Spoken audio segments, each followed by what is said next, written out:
Assalamualaikum warahmatullahi wabarakatuh. Salam sejahtera dan semoga kita semua senantiasa dalam kondisi sehat walafiat.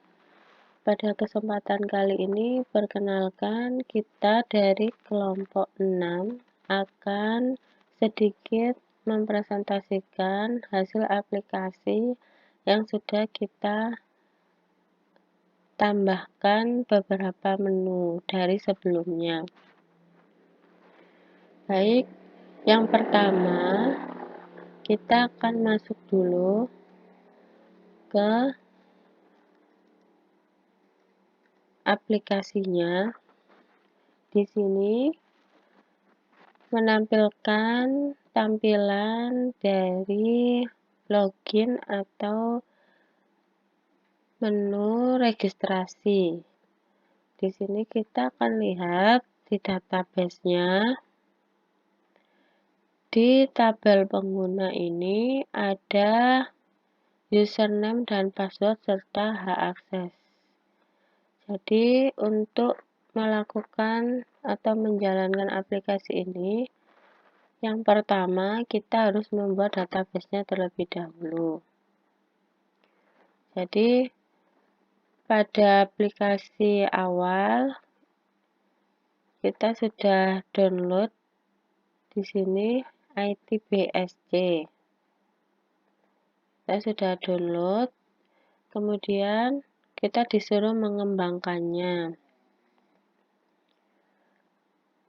Nah, kita melakukan import database terlebih dahulu, yaitu pertama membuat db_tibsc.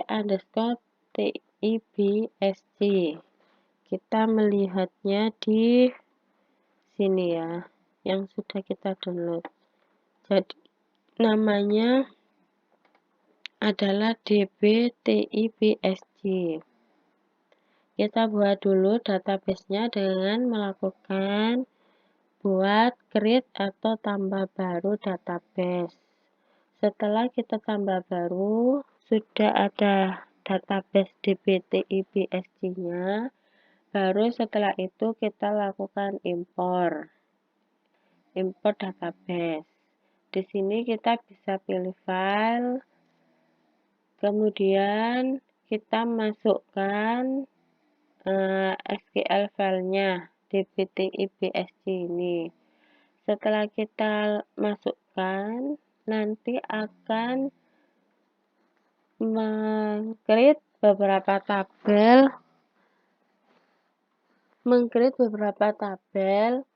Di sini ada tabel jawaban, tabel dimensi, tabel kuesioner, dan tabel pengguna. Kita akan bahas terlebih dahulu untuk tabel jawaban. Di dalam tabel jawaban ini ada beberapa kolom, yaitu terdiri dari ID kuesioner, jawaban, dan username-nya.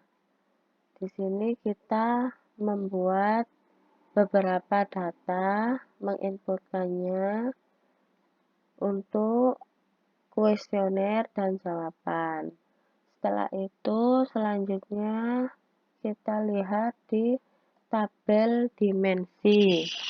Pada tabel dimensi ada ID dimensi, kemudian dimensinya serta bobotnya.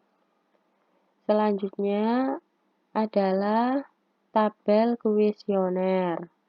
Pada tabel kuesioner ini terdiri dari beberapa kolom, yaitu ID kuesioner, pertanyaan, ID dimensi, variabel, pilihan A, pilihan B, pilihan C, pilihan D, dan pilihan E. Selanjutnya adalah tabel pengguna. Pada tabel pengguna ini terdiri dari user ID, username, password, dan hak akses.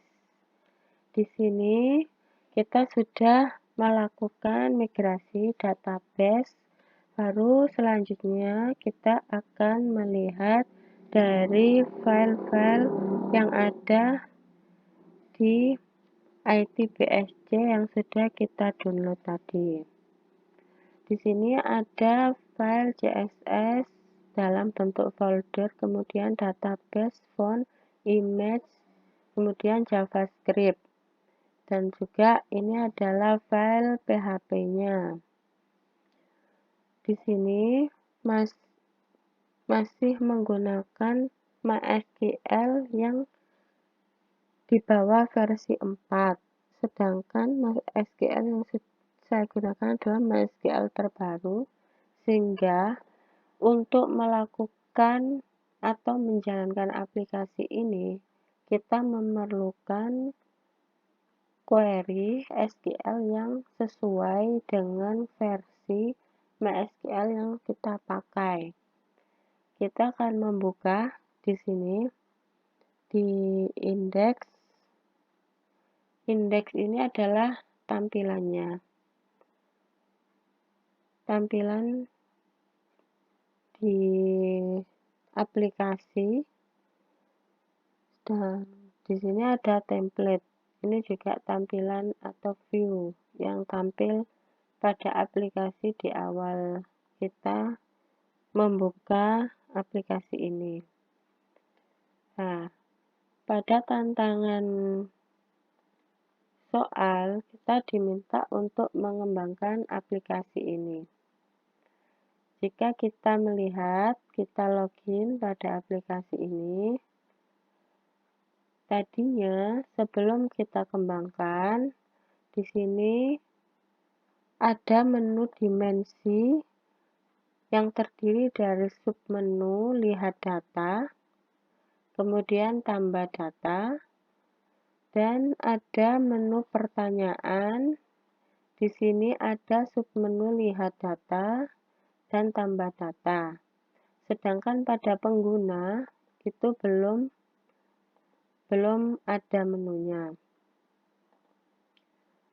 Di sini kita sudah menambahkan menu lihat pengguna. Jadi kita hanya mengembangkan satu menu, yaitu menampilkan menu lihat pengguna. Ini adalah jawab kuesioner, yaitu menjawab kuesioner. Tantangan yang kita hadapi saat melakukan integrasi aplikasi ini ke framework adalah dari sisi penyesuaian database. Baik, selanjutnya kita akan melihat dari file-file yang ada di source-code-nya. Jadi di sini sudah kita buka ya di Visual Studio Code. Ini saya sudah menginstal Laravel dan membuat folder aplikasi Laravel yang bernama it_bsd. Jadi sebelumnya saya akan jelaskan untuk beberapa file atau folder yang ada di Laravel. Di sini ada folder app yang terdiri dari console, exception, HTTP, model, providers. Nah, di app ini ada HTTP, di sini ada controller dan juga model. Ini adalah salah satu dari model MVC yang ada di framework, yaitu controllers dan models. Kemudian untuk v-nya itu terletak di resource. Nah, di resource ini ada CSS, JS, lang, kemudian view. Nah, di sini ada PHP, file PHP yang sudah kita buat untuk menjalankan aplikasi yang diberikan kepada kita. Nah, di sini juga ada yang namanya folder public. Nah, di folder publik ini kita akan meletakkan CSS, font, image, JavaScript yang ada di aplikasi yang sebelumnya kita download pada soal atau tugas yang diberikan. Jadi untuk penempatan CSS, font, image, JavaScript itu bukan di resource tetapi kita letakkannya di publik.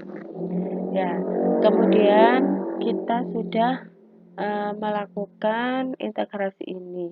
Adapun beberapa kendala yang kita alami yaitu di antaranya adalah di sini kita mengalami beberapa hal yang tidak bisa dijalankan, yaitu dari sisi query database-nya.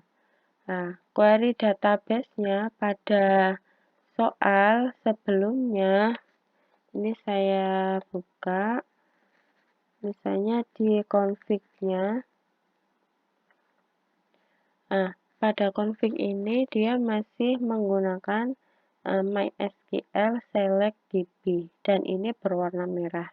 Ketika saya jalankan, aplikasi tidak bisa berjalan karena MySQL yang kita gunakan versinya berbeda atau lebih tinggi di atas versi 4. Maka kita menggunakan query sesuai dengan versi MySQL yang kita pakai.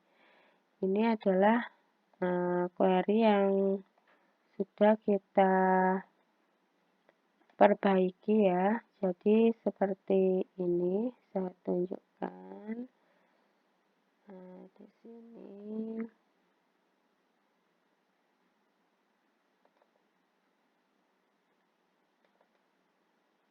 Nah, jadi query-nya menggunakan MySQL seperti ini.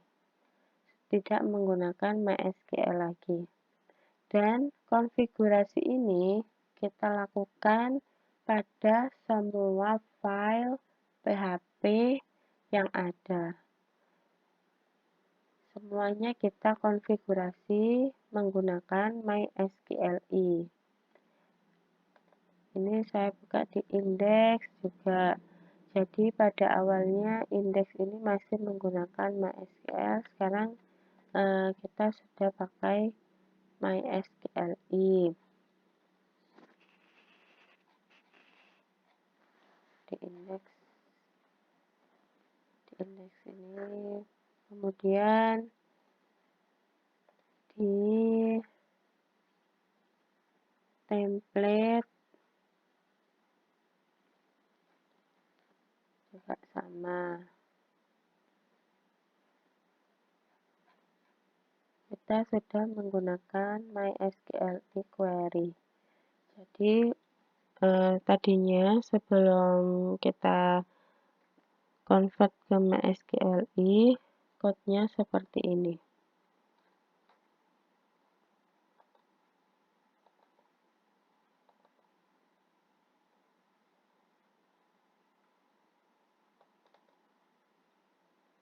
Nah, ini berwarna merah. Jadi sebelumnya MySQL query, langsung di sini query-nya. Nah, kita sudah perbaiki menggunakan MySQLi. Mungkin kendala yang kita alami seperti itu dan kita sudah bisa menyelesaikan dan juga kita sudah bisa menambahkan menu, menampilkan menu pengguna. Mungkin sekian kita bisa sharing. Semoga menjadi ilmu yang bermanfaat dan berguna bagi kita semua. Wassalamualaikum warahmatullahi wabarakatuh.